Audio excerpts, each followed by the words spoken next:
Students, इस video में हम बात करेंगे क्वाड्रेटिक फॉर्मूला पर। ये फॉर्मूला आपको ऑलरेडी पता है, आप ऑलरेडी इसको लोअर ग्रेड्स में पढ़ चुके हैं। इस फॉर्मूला का यूज़ करके हम किसी भी क्वाड्रेटिक इक्वेशन के रूट्स निकाल सकते हैं।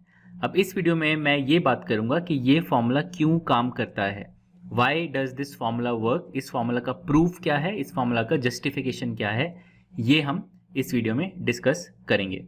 तो चलिए स्टार्ट करते हैं। तो क्वाड्रेटिक फॉर्मूला बेसिकली ये बोलता है कि अगर आपके पास कोई भी इक्वेशन है, quadratic equation of the form a x square plus b x plus c equal to 0, तो उसके रूट्स को आप ऐसे लिख सकते हैं, x equal to minus b plus minus square root of b square minus 4ac by 2a।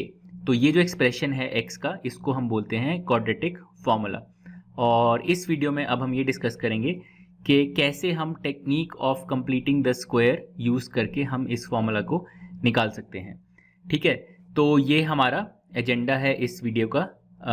काफ़ी students को क्वाड्रेटिक फार्मूला तो पता होता है, बट उनको ये नहीं पता होता कि ये फार्मूला काम क्यों करता है।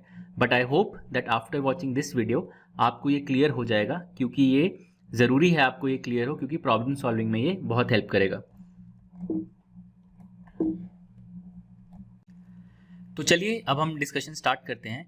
तो जो कोर आइडिया है, जो मेन आइडिया है कंप्लीटिंग द स्क्वायर का, वो ये है कि अगर आप इक्वेशन को इस फॉर्म में देखें, a x square plus b x plus c equal to 0, तो इसमें प्रॉब्लम क्या है, इसको आप डायरेक्टली सॉल्व इसलिए नहीं कर सकते क्योंकि इसमें दो वेरिएबल टर्म्स आ रहे हैं, ए एक्स स्क्वायर और बी एक्स, ये दो वेरिएबल टर्म्स आ रहे हैं। तो हम एक्स को सेपरेट आउट नहीं कर सकते, हम एक्स को आइसोलेट नहीं कर सकते इस फॉर्म में। बट हम क्या करेंगे, हम इस इक्वेशन को रीराइट करेंगे into the form x square equal to k, जहाँ पे x मैंने कैपिटल X लिखा है, ये हमारी इक्वेशन का वेरिएबल पार्ट है, और जो राइट साइड पे k है ये एक कांस्टेंट टर्म है। हम ऐसा इसीलिए करेंगे क्योंकि अगर हमने इक्वेशन को इस फॉर्म में लिख दिया तो इसको सॉल्व करना बहुत इजी हो जाता है। हम बस स्क्वायर रूट ले लेंगे दोनों साइड, तो कैपिटल X बन जाएगा हमारा plus minus square root of k। ठीक है, तो जो पूरा आइडिया है कंप्लीटिंग द स्क्वायर का, वो ये है कि ये जो original form of the equation है, इसको हम रीराइट करके इस फॉर्म में लिख दें, एक्स स्क्वायर इक्वल टू के, यानी कि हम वेरिएबल पार्ट को कंबाइन कर लें इनटू अ सिंगल थिंग, जो कि मैंने कैपिटल एक्स से यहाँ पे रिप्रेजेंट करा है, और राइट साइड पे हमारा कांस्टेंट आ जाए। तो ये हम करेंगे कंप्लीटिंग द स्क्वायर में। तो चलिए स्टार्ट करते हैं। तो ये जो हमारा इक्वेशन है, a x square plus b x plus c equal to 0, इसमें लेफ्ट साइड से हम a को कॉमन निकाल लेंगे। सबसे पहले हमारा पहला स्टेप में हम a को कॉमन निकाल लेंगे, तो हमारा बन जाएगा a into x square plus b by a x plus c by a equal to 0। ठीक है, तो ये हमारी इक्वेशन बन गई। अब हम दोनों साइड को a से डिवाइड करते हैं, तो ये जो a है इसको हम बेसिकली हटा सकते हैं, तो हम इसको सीधा हटा देते हैं यहाँ से। तो हमारा इक्वेशन बन जाएगा x square plus b by a x plus c by a equal to 0। अब आता है हमारा मेन स्टेप। हमारे पास दो वेरिएबल टर्म्स हैं, एक्स स्क्वायर और b by a into x. हमें इन दोनों वेरिएबल टर्म्स को कंबाइन करना है into a single variable term.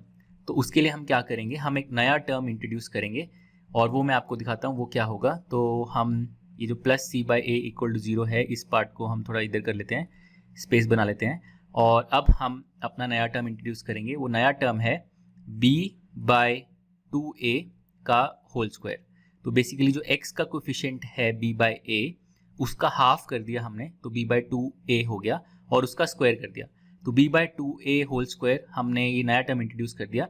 But आप ऐसे ही इंट्रोड्यूस नहीं कर सकते, आपको इक्वेशन तो सेम रखना है, इसीलिए आपको यही टर्म सब्ट्रैक्ट भी करना पड़ेगा। ठीक है, तो इसी टर्म को हम सब्ट्रैक्ट भी कर देते हैं इस तरह से, ताकि इक्वेशन जो है वो अनचेंज्ड रहे। अब आप ध्यान से देखिए, अब क्या होगा कि जो पहले तीन टर्म्स हैं, ये जो पहले तीन टर्म्स हैं, x square plus b by a x plus b by 2a whole square, ये तीनों टर्म्स अब कंबाइन कर जाएंगे इनटू अ परफेक्ट स्क्वायर। और वो क्या परफेक्ट स्क्वायर है, ध्यान से देखिए तो आपको इमीडिएटली दिख जाएगा, ये है perfect square of x plus b by 2a। तो अगर आप x plus b by 2a का होल स्क्वायर लेंगे तो आपको ये तीनों टर्म्स मिल जाएंगे, x square plus b by a x plus b by 2a whole square. तो ये है सीक्रेट, ये है कोर स्टेप। आपने ये नया टर्म इंट्रोड्यूस किया b by 2a whole square, और आपने वेरिएबल टर्म्स को कंबाइन करके एक परफेक्ट स्क्वायर की तरह लिख दिया। ठीक है, अब हमारे जो कांस्टेंट टर्म्स बचे माइनस बी बाई टू ए का स्क्वायर प्लस सी बाई ए, इनको एक बार कंबाइन कर लेते हैं। तो इनको मैं अलग से यहाँ पे लिख लेता हूँ। तो माइनस बी बाय टू ए का स्क्वायर एक ये टर्म है, और एक हमारी टर्म है सी बाय ए। तो इसको ये बन जाएगा minus b square by four a square, ठीक है, और सी बाय ए। तो एलसीएम ले लेते हैं। तो इसको हम लिख सकते हैं फोर ए स्क्वायर इस डिनोमिनेटर को, तो और सी को हम फिर कर देंगे फोर ए सी, ठीक है। ये ध्यान से देखिए, फोर ए स्क्वायर मैंने डिनोमिनेटर को किया तो न्यूमरेटर फोर ए सी बन गया।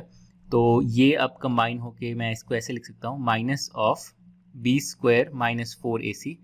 ध्यान से इसको नोट करिए, minus of b square minus four a c divided by four a square, ठीक है। तो अब हम ये जो टर्म हमने लिखा minus of b square minus four a c by four a square, इसको हम यहाँ पे लिख लेते हैं इस तरह से, ठीक है। और अब ये हमारा इक्वल टू ज़ीरो हमारा इक्वेशन बन जाएगा। तो अब इन दोनों टर्म्स को मैं कंबाइन करके ऐसे लिख सकता हूँ, माइनस ऑफ, ध्यान से देखिए इसको, b square minus four a c, b square minus four a c divided by four a square.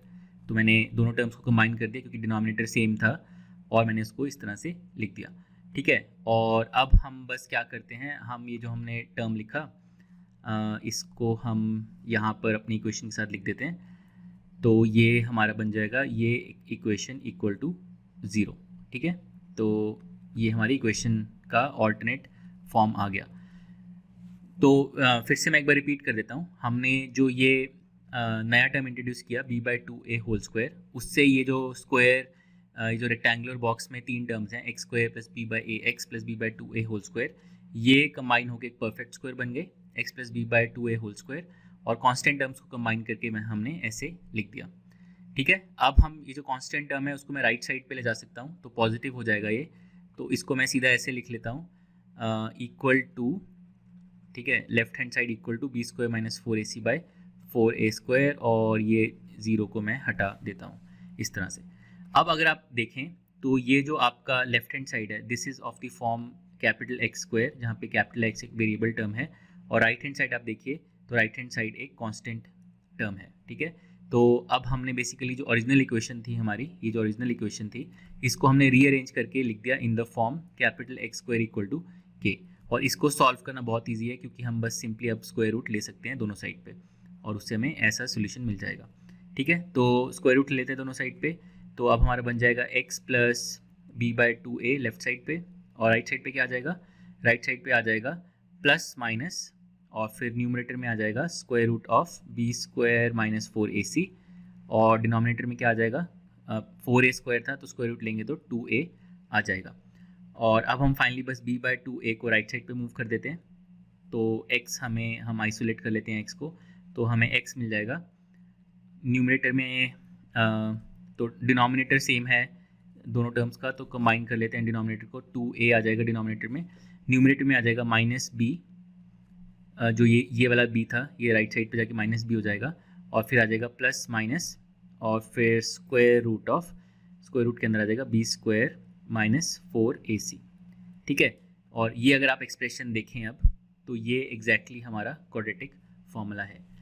तो अगर अब हम समराइज़ करें पूरी डिस्कशन को, तो हमने एक बहुत ही सिंपल चीज़ करी है, हमने बस ओरिजिनल इक्वेशन को a x square plus b x plus c equal to zero, जो ओरिजिनल इक्वेशन था हमारा, इसको हमने रीअरेंज करके लिख लिया in the form, in this form, जिसको हम इजीली सॉल्व कर सकते हैं। और वो फॉर्म क्या है, x plus b by two a whole square हमारा लेफ्ट हैंड साइड पे, और राइट हैंड साइड पे b square minus four a c by four a square. और ये हमने कैसे किया, हमने ये जो नया टर्म इंट्रोड्यूस किया था बी बाई टू ए का होल स्क्वायर, उससे हम ये कर पाए, और इस टेक्निक को हम बोलते हैं कंप्लीटिंग द स्क्वायर, क्योंकि हमने स्क्वायर को कंप्लीट कर दिया एक तरह से, ठीक है। और एक बार हमने ऐसे इस फॉर्म में इक्वेशन को लिख दिया, तो बस हमने स्क्वायर रूट लिया और फिर x को हमने सेपरेट आउट कर लिया, तो हमें x की वैल्यूज़ जो दो वैल्यूज़ हैं वो मिल गई। तो ये बस क्वाड्रेटिक फार्मूला इस तरह से डिराइव होता है। आप देख सकते हैं बहुत ही सिंपल है, ये कोई मैजिकल फार्मूला नहीं है जो एक बहुत ही कॉम्प्लिकेटेड तरीके से आया है, बस सिंपल रीअरेंजमेंट है, सिंपल टेक्निक है कंप्लीटिंग द स्क्वायर का, और उससे ये फार्मूला हमें मिल जाता है।